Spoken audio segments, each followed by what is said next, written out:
Hello and welcome to Hocchikisu Talk very first episode. Today I'm going to share my manga recommendation, a top 10 list manga to read in 2023. Let's check it out. If you are looking for a chilling slice of life with a little bit of romantic comedy, then try Behind the Supermarket Smoking With You. It's a manga story of a middle-aged salaryman with a supermarket clerk and their conversation after work. The story feels realistic and not forcing. There is no superpower nor fantasies involved, and the manga scene is almost exactly the same place every chapter. But I will tell you, just watching their simple interaction is very funny and satisfying enough. I highly recommend this manga to all people who loves playing card game, especially Magic the Gathering. Destroy all humankind that can't be regenerated. Will take you back to 1990 era. It's a story about middle schoolers who love playing Magic and their journey in board card game tournament and their lives. Reading it really gives you nostalgic feelings of school lives, pre-smartphone and internet hobbies, teenager romance, and card games. The manga was drawn by the same artist as Onani Master Kurosawa and The Molester Man, which really have the unique art style. Welcome Back Alice is a psychological manga about 3 high school students which have been together since kindergarten. It seems like a typical high school romance at first, but then the plot unfolds very quickly, and it's not just a simple love triangle, but it's all about they deal with the complexity and complication inside their mind. I do not expect everyone to like it at first, but it really gives you another perspective on how teenage transgender might think and feel, especially since the author himself is also a transgender. But be warned that it also has some not safe for work scene, although in my opinion, not in a bad and unnecessary way. Make the Exorcist Fall in Love is a story about young exorcist who was abused in the past, but due to his insanely strong ability and was engaged in a battle with the demon kings before, the church is now using him. The story is getting interesting when he's tasked to protect and stay with the demon girl in disguise. Note that while the art style might look like a typical shonen manga, but actually it's not a light-hearted novel. The story tone is quite serious and has lots of religious reference with some brutal action scenes and gore, but it's really good and worth reading.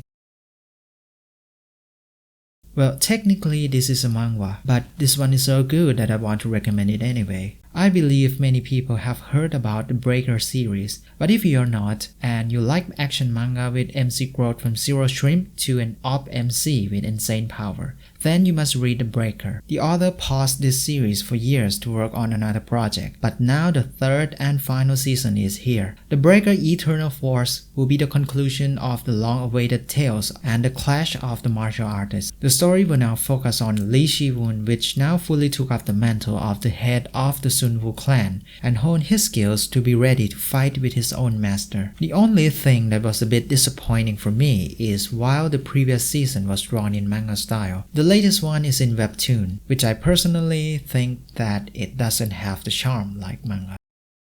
If you like an overpowered MC who time travel to the past, this one is for you. A Tale of the Small Town Hardship in Sengoku era is the story of Shizuko, who accidentally sent back around 500 years ago. But with fate, she met Nobunaga, a daimyo and a very leading figure of that era. A normal schoolgirl, but with the knowledge of the current technology. She creates miracles and rises through the political rank to play important role in changing Japan history course. This manga will give you satisfying sense of accomplishment and knowledge from lots of historical reference.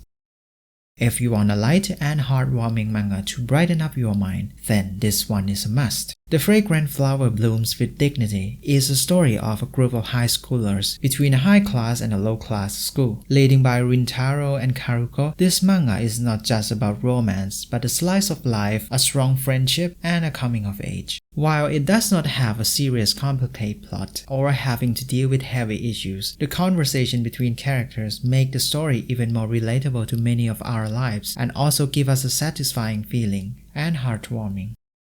If you like a dark tone psychological manga, then look no further. Boys Abyss is a story about people in a small town, a town with nothing, where people are just trapped within it, living their lives, grow old and dies. And one day, Reiji, the protagonist, also living his life in this nothing town, suddenly met with someone who makes him question himself and the hope of living. A bit of caution that this manga contains lots of heavy topics like family issues, prostitution, suicide, depression, and more. It's kinda dark, yes, but somehow it keeps making you want to know more where the story will lead.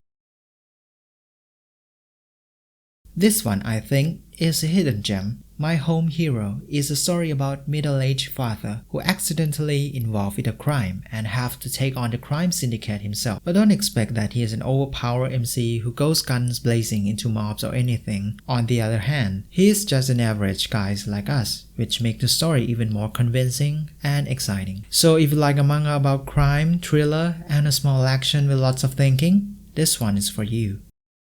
Have you ever imagined a Rockman or Mega Man in a grown-up manga style? Well, here it is. Rockman-san is a story of the world which Dr. Wright and Dr. Wily finally made peace. Hence, there is no need for Rockman to fight anymore. So he retired and working as a dentist. Yes, a dentist. We'll get to see how Rockman and Rochan live their normal lives with friends and family. Funny, right? Check it out. And that's all for my 10 manga recommendation. There are tons of more manga I'd like to talk about, but let's leave it for the next episode. Thanks for watching, and don't forget to subscribe to help support this very new channel. See you next time. Bye.